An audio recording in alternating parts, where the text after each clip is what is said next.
Thank you sir. It's okay mister Rishi. இன்னும் half an ஹவர்ல உங்க அக்கவுண்ட்ல 50 கோடி டிரான்ஸ்ஃபர் ஆயிடும். ரொம்ப thanks sir. No no no no no. இந்த தேங்க்ஸ் எல்லாம் நீங்க லட்சிய மரத்துக்கு தான் சொல்லணும். ஐயோ, இவங்க மட்டும் இல்லைன்னா இது நடந்திருக்காது. நான்சென்ஸ்.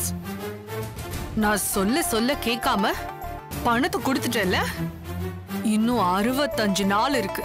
இந்த ப்ராஜெக்ட ஒண்ணு இல்லாம பண்றதுக்கு எனக்கு அவ்வளவு நாள் தேவையில்லை. இவங்க ஒரு நல்ல அட்மினிஸ்ட்ரேட்டர். You are gifted. அது என்னமோ உண்மைதான் சார். You are cursed.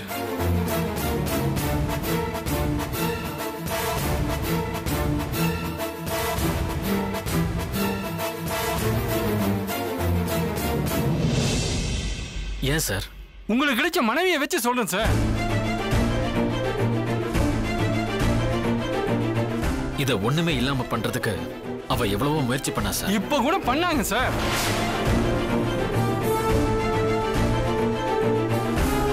எனக்கு அவங்க போன் பண்ணி வர சொன்னாங்க. எப்போ?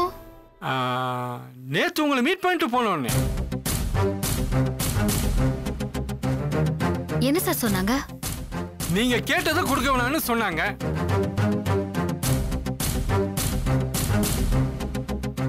சார், நாங்க கேட்டது அவங்களுக்கு எப்படி சார் தெரியும்?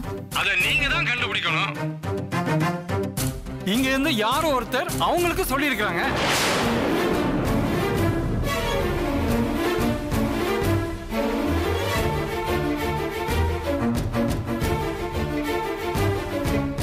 யாரா இருக்கும் சார்? அது யாருன்னு தெரியல சார். அதை எவ்வளவு சீக்கிரம் கண்டுபிடிக்கிறீங்களோ அவ்வளவு சீக்கிரம் உங்களுக்கு நல்லது.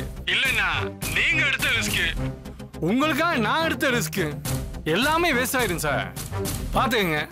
அப்ப நான் கிளம்புறேன். Yeah sure sir. Thank you very much. வரேன் மேடம். Thank you sir. ஹே, எனக்கு எப்படி தெரியும் நான் உங்க மண்டே போட்டு உடைச்சுக்கிற நேரத்துல நான் என் வேலையெல்லாம் முடிச்சிடுவேன். என்னோட ட்ரிக்க அவங்களால கண்டே பிடிக்க முடியாது. அவங்க அப்பனாலையும் கண்டுபிடிக்க முடியாது. நீங்க என்ன கவுத்தாலும் டெக்னாலஜி எனக்கு கவுக்காது. ஏன்னா டெக்னாலஜியோட நான் பாசத்தையும் மிக்ஸ் பண்ணியிருக்கேன்.